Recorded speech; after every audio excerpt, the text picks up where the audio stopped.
la Bretagne, la Provence, la Côte d'Azur et l'Île-de-France.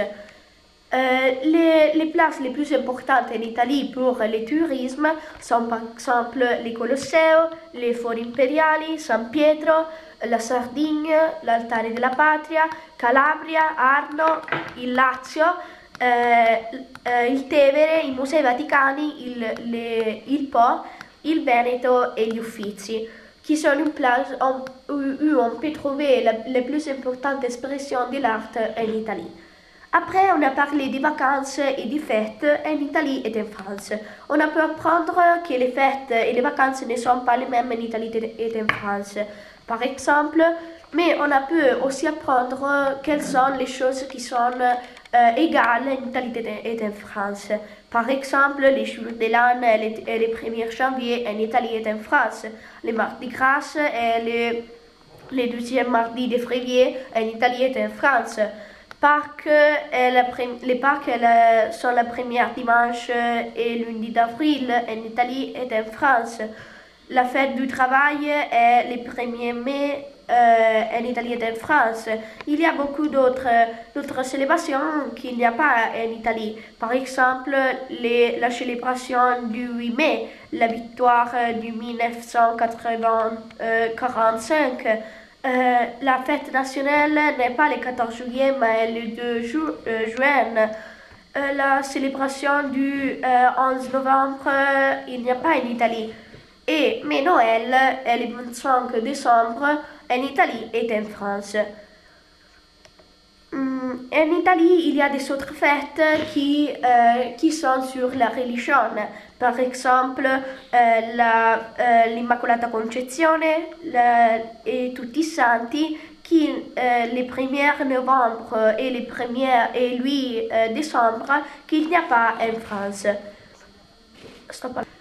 À l'école, on a pu apprendre quelle est la vie en France et la vie en Italie. Et on a préparé des questions pour apprendre quelle est votre vie de tous les jours.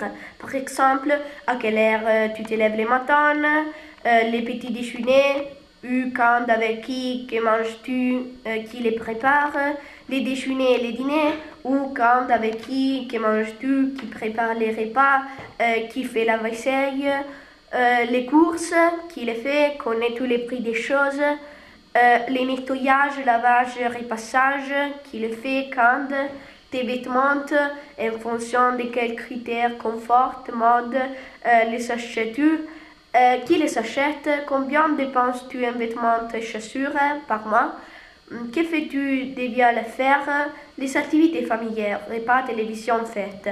Des autres demandes sont par exemple les sorties, la nuit, les week-ends, à quelle heure, jusqu'à quelle heure, avec qui, où. Les sports, les possibilités de faire sport, combien de fois par semaine, fais-tu partie d'un club?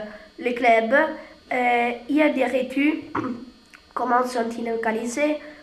Les centres d'intérêt, lecture, chant, instruments de musique, travail manuel, danse, et les petits boulots pour gagner de l'argent pour payer des sorties. La vie en Italie est plus ou moins comme la vie en France. On n'y a pas beaucoup de différences parce que la vie de l'élève italien est comme la vie de l'élève en France. Après, on a pu apprendre quels sont les mots plus importants, typiques de la France, qu'on n'utilise pas, qui sont nés en France. Par exemple, bal populaire, bisutage, un beuge, les cloches de Pâques, la rentrée, la galette des rois, un plié des bistrots et Mardi Gras. Des mots qui sont typiques de l'Italie sont par exemple telefono azzurro, inciucio, Padania, Tangentopoli, Azzurro, Tormentone, Esodo di agosto, Cimice, Pensione dannata, Prodotto interno lordo, Maggiolino et internauta, qui sont des mots qu'on utilise en Italie. On a aussi pu apprendre quelles sont les expressions idiomatiques françaises et quelles sont les expressions italiennes. Par exemple, on a pu apprendre qu'en France, vous dites être tiré à 4 épingles, être sur 130 étangs. Il pleut des cordes. Les quatre faire l'air. Chercher midi à 14 heures. Pluer comme une madeleine. Et avoir à l'épaule. Monter sur ses grands chevaux. Demander la lune. Faire les 100 passes. Se mettre ouverte. Se jeter à l'eau. Être dans les rouges. Tomber dans les pommes.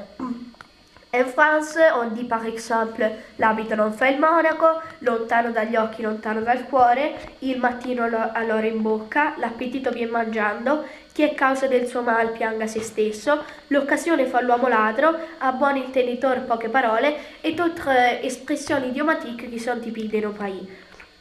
On ainsi peut apprendre quels sont les fabulots typiques de la France. Par exemple, les chevaliers de la table ronde, Roland, Merlin le chanteur, Jeanne d'Arc, les trois mousquetaires, Surcouf, Gargantua et Quasimodo. Des fabulots qui sont typiques de l'Italie sont par exemple Romolo e Remo, Pinocchio, Il ratto delle Sabine, Marcobaldo, Enea, Cuore, Amore e Psiche et Il Visconte di Mezzato, qui sont des livres qui sont très fameux en Italie et dans le monde. Aspetta, rifermo di qui. Après, à l'école, on a parlé de l'art de convaincre. Faire de la publicité, c'est vendre des sujets dont les gens n'ont pas besoin, qu'ils ne peuvent pas s'offrir et dont ils ne veulent même pas parfois. Faire de la publicité, c'est créer une image, projeter un mode de vie, peu importe s'il est ridicule ou tiré par les chevaux. Ne penses-tu pas que c'est un exemple nécessaire de notre société capitaliste? Faire de la publicité, c'est beaucoup de travail. Les créateurs d'images dépensent des dizaines de millions de francs pour faire passer leur message. Ils recherchent leur marché, leurs clients potentiels, ils font des essais élaborés sur les produits. On a préparé des questions sur l'art de convaincre, sur la publicité. Par exemple, qu'est-ce que tu penses de la publicité? Par exemple, si on veut faire un travail plus important sur la publicité, on peut dire d'abord ce qu'on pense des publicités, examiner l'image créée, commenter les techniques employées et leur efficacité, essayer de découvrir quelle différence d'approche il existe entre les deux pays, l'Italie et la France. Après, on a peu parlé des superstitions.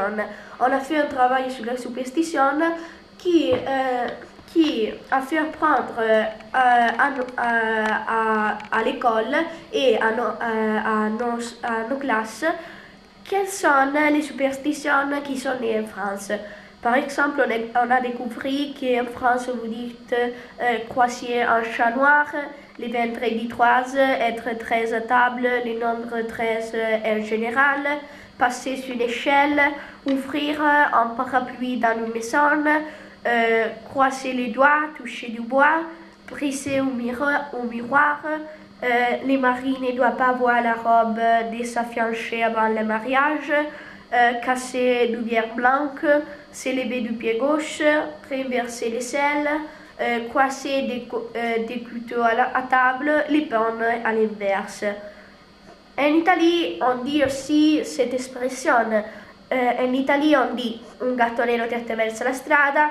En Italie, il y a vendredi 17, venerdì 17, essere 17 a tavola, il numero 17 in generale. Passare sotto una scala, aprire l'ombrello dentro casa, incrociare le dita, toccare ferro, rompere uno specchio, il futuro marito non deve avere l'abito da sposa prima del matrimonio, rompere un bicchiere di vetro, alzarsi con il piede sinistro, spargere il sale, incrociare le posate a tavola e il pane posto al rovescio. À la fin de notre travail, on a parlé des vacances de nos rêves. Imagine que le monde est à toi, un compte en banque de millionnaires, tout le temps libre du monde, les choix des personnes t'accompagnent. Comment passerais-tu tes vacances? Bien sûr, il est possible que tu aies déjà vécu des vacances inoubliables, comme un etc. Si vous voulez, vous pouvez nous décrire dans votre langue les voyages, l'intro, les gens, l'atmosphère, bref, tout ce qui te semble important. Si tu veux, tu peux aussi parler des choses que tu as pensé, tu as vu et tu penses que a été inoubliable dans ces vacances. Aussi, on peut parler de nos vacances de rêve, de nos rêves et on peut faire un travail ensemble sur les vacances en général et sur ce qu'on voudrait faire dans le futur.